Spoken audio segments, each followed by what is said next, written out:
നമ്മളിന്ന് പരിചയപ്പെടാനായിട്ട് പോകുന്നത് തെർമോ പ്ലാസ്റ്റിക്കും തെർമോ സെറ്റിംഗ് പ്ലാസ്റ്റിക്കുമാണ്. നമുക്ക് വേഗം നോക്കാം. ആദ്യം തന്നെ പോളിത്തീൻ.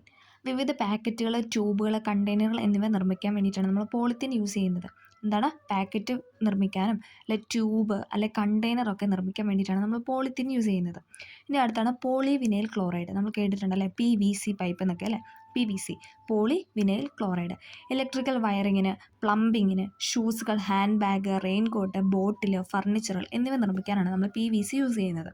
എന്താണ്? ഇലക്ട്രിക്കൽ വയറിങ്ങിന്, പിന്നെ പ്ലംബിങ്ങിന്, ഷൂസ്, ഹാൻഡ് ബാഗ്, റെയിൻകോട്ട്, ബോട്ടിൽ, ഫർണിച്ചറുകളൊക്കെ നിർമ്മിക്കാൻ വേണ്ടിയിട്ടാണ് നമ്മൾ PVC യൂസ് ചെയ്യുന്നത്. ഓക്കെ, ഇനി തെർമോ സെറ്റിംഗ് ആണ് അല്ലേ, നമുക്കറിയാം. അതെന്താണ്? സെറ്റ് ചെയ്ത് പോകും അല്ലേ, നമുക്ക് പിന്നെ തിരിച്ച് കൊണ്ടുവരാനായിട്ട് പറ്റത്തില്ല. ആ ഒരു ഇതാന്ന് പറയുന്നത് തെർമോ സെറ്റിംഗ് പ്ലാസ്റ്റിക്. ബേക്ക്ലൈറ്റ് എന്ന് പറഞ്ഞാൽ ഒരു തെർമോ സെറ്റിംഗ് പ്ലാസ്റ്റിക്കിന് എക്സാമ്പിളാണ്.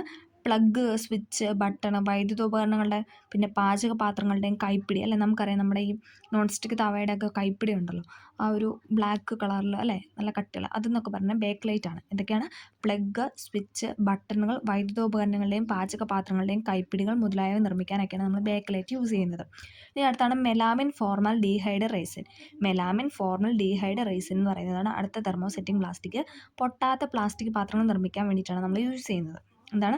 പൊട്ടാത്ത പ്ലാസ്റ്റിക് പാത്രങ്ങൾ നിർമ്മിക്കാൻ വേണ്ടിയിട്ടാണ് നമ്മൾ മെലാമിൻ ഫോർമാൽ ഡീഹൈഡ് റെസിൻ യൂസ് ചെയ്യുന്നത്. അപ്പോൾ നമ്മൾ പറഞ്ഞത് തെർമോ പ്ലാസ്റ്റിക്കും തെർമോ സെറ്റിംഗ് പ്ലാസ്റ്റിക്കാണ്.